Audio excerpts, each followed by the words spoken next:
मैं अपने कानूनदान जो हमारे दोस्त हैं जनाब मुमताज़ अहमद खान की तरफ आता हूँ। मुमताज़ साहब, आप इस बारे में क्या कहेंगे? इसके क्या पहलू हैं मुआशरती और दूसरे नुक्ते? आबिद कमाल साहब, आपका और नया पंजाब टीवी का बहुत शुक्रिया कि मुझे आपने मौका दिया कि इस इंतहाई अहम मौजू पर मैं आपके साथ गुफ्तगू में शरीक हो सकूँ। बहुत शुक्रिया, बहुत शुक्रिया। खलीलुर रहमान कमर और मारवी सरमद का जो इशू है, ये बेसिकली हमारे मुआशरे की इंतहा पसंद सोच का अक्कास है। हम लोग गुफ्तगू में तवाज़न बरकरार नहीं रखते और अपने रिमार्क्स में, अपने तबसरों में, अपने रिएक्शन में, अपने रद्द अमल में बहुत ज़्यादा हद से बढ़ जाते हैं।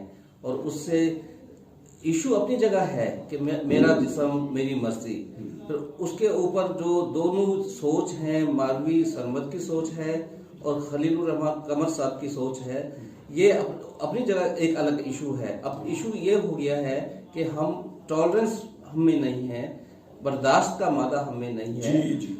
और जहाँ तक बात है इशू की, मेरा जिस्म मेरी मर्जी, ये ख़वातीन मार्च के हवाले से गुफ्तगू का आगाज़ हुआ है। पहली बात तो यह है कि ये जो सोसाइटीज़ होती हैं, इनस्टेबल सोसाइटीज जो हैं, जिसमें हम पाकिस्तान भी, जिसमें हम पाकिस्तान को भी गैर मुतवाज़न, गैर मुस्तहकम सोसाइटी जो होती हैं, जहाँ पर माशरती सियासी निज़ाम जो है वो मुस्तहकम नहीं है। वो सियासी या माशरती निज़ाम मुस्तहकम क्यों नहीं होता? ये उन सोसाइटीज़ में होता है जहाँ कानून पर पूरे तरीके से अमल दरामद नहीं होता, या अवाम के मुख्तलिफ तबकात, जिसमें ख़वातीन का तबका भी शामिल है और जो कि इंतहाई अहम तबका है हमारी सोसाइटी का। ख़वातीन में हमारी माएँ भी होती हैं, हमारी बहनें भी हैं, हमारी बीवी भी होती हैं। इनके बगैर हम माशरा चला ही नहीं सकते। हम जिस माशरे से हम ताल्लुक़ रखते हैं, जिन अक़दार से हम ताल्लुक़ रखते हैं, उसमें ख़वातीन का एहतराम और ख़वातीन के हकूक़ मौजूद हैं। अब ख़वातीन मार्च की बात जो होती है, इसका मतलब है कि कानूनी सुकम है। कानूनी सुकम की वजह से हमारे माशरे के किसी तबके को, जिसमें ख़वातीन भी शामिल होती हैं, कभी ताजिर भी शामिल होते हैं, कभी तलबा भी शामिल होते हैं, कभी मजदूर भी शामिल होते हैं, और सौ कभी हमारे नाबीना अफराद भी शामिल होते हैं। बिल्कुल मुमताज़ भाई, आप एडवोकेट हैं, मैं आपकी बात यहाँ पे बढ़ाऊंगा। तो ख़वातीन की नुमाइंदगी, अच्छी खासी नुमाइंदगी हमारी पंजाब असम्बलियों में है, पंजाब असम्बली में है, दूसरी असम्बलियों में है, कौमी असम्बली में है। तो मेरा ख्याल इस तरह के इश्यूज कानून साजी में जाने चाहिए, असम्बली में आवाज़ उठानी चाहिए। देखिए, मैं इत्तेफाक से एक पाकिस्तान से बाहर, चूँकि मैं रहता हूँ, इंग्लैंड में रहता हूँ, वहाँ पर तारीख में हम देखते हैं जब ख़वातीन ने अपने हकूक़ के लिए आवाज़ उठाई थी, जब हकूक़ नहीं थे। अब एक वक्त था बरतानिया में ख़वातीन को वोट डालने का हक नहीं था। तो वक्त के साथ साथ उन्होंने स्ट्रगल की, अपने हकूक़ के लिए कवानीन बनाए, और आज वहाँ पे ख़वातीन को मार्च करने की ज़रूरत पेश नहीं आती। इसलिए पेश नहीं आती, उनका कानूनी तहफ़्फ़ुज़ वहाँ मुयस्सर है। मगर पाकिस्तान जैसे मुआशरे में मुख्तलिफ तबकात को बदकिस्मती से अपने हकूक़ की खातिर कुछ मार्च करने पड़ते हैं, कुछ मुजाहरे करने पड़ते हैं। मगर यहाँ मैं ये समझता हूँ, पाकिस्तान में ये बात शुरू होती है। खलीलुर रहमान साहब के हालिया ड्रामे के हवाले से भी गुफ्तगू ये चलती रही, ख़वातीन के हकूक़ के हवाले से।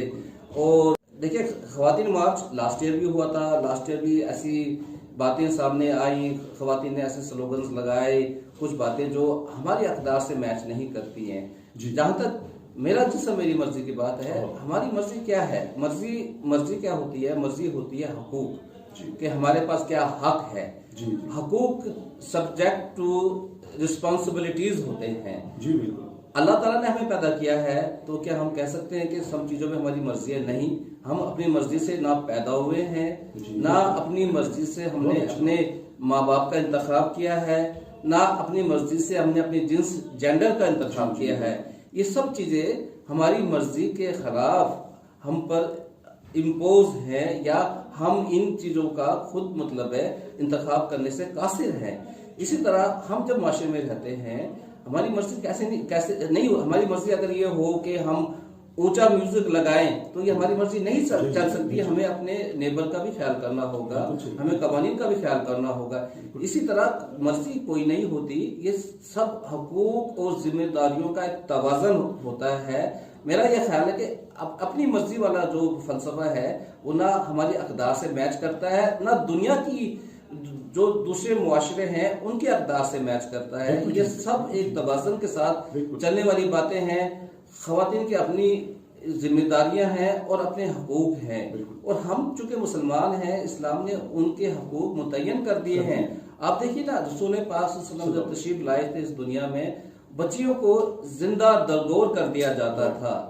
उस मजहब के बानी ने ख़वातीन को जीने का हक दिया, उनको हकूक दिए। इस्लाम ने ख़वातीन को हकूक दिए। और हम मुसलमान जब कहते हैं कि हम मुसलमान हैं तो अल्लाह ताला ने हमारी राहें, हमारी हदूद, हमारे हकूक, हमारी जिम्मेदारियां मुतय्यन कर दी है। तो इस तरह ये कहना कि ये हमारा जिस्म, हमारी मर्जी, ये मेरा ख्याल है मेरे ख्याल में ये मेरा जिस्म मेरी मर्जी जो है, ये नारा जो है, ये मगरब इस अगर ये वहां पे मेरा ख्याल इस तरह की जो आज़ादी है, इस आज़ादी का मजा वो चख चुका है। यहाँ तो बहुत देर के बाद आया है। मैं समझता हूं अगर इस नारे को फरोग दिया गया या इसको प्रोजेक्शन दी गई तो एड्स जैसे मूजी मर्ज का हमें सामना करना पड़ेगा, क्योंकि पहले ही ये मर्ज नौजवानों में ज्यादा बढ़ रही है। और दुनिया में अगर आप देखें, आपने यूरोपीय ममालिक भी बहुत से गए हैं, आप चक्कर लगाएं, यूरोप इसका मजा जो है ना वो चख चुका है।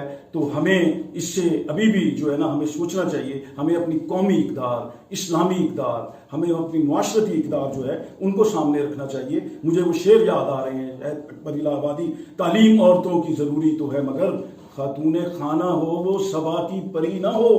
और फिर वो कहते हैं दो इसे शौहर इत्फाल की खातिर तालीम, कौम के वास्ते तालीम ना दो औरत को। तालीम का मतलब ये नहीं है कि वो आज़ादी के नाम पर बेहयाई को फरोग दें।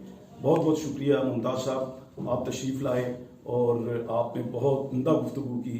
नाज़रीन, आप हमारे चैनल नया पंजाब टीवी को सब्सक्राइब करना ना भूलिए। बहुत शुक्रिया।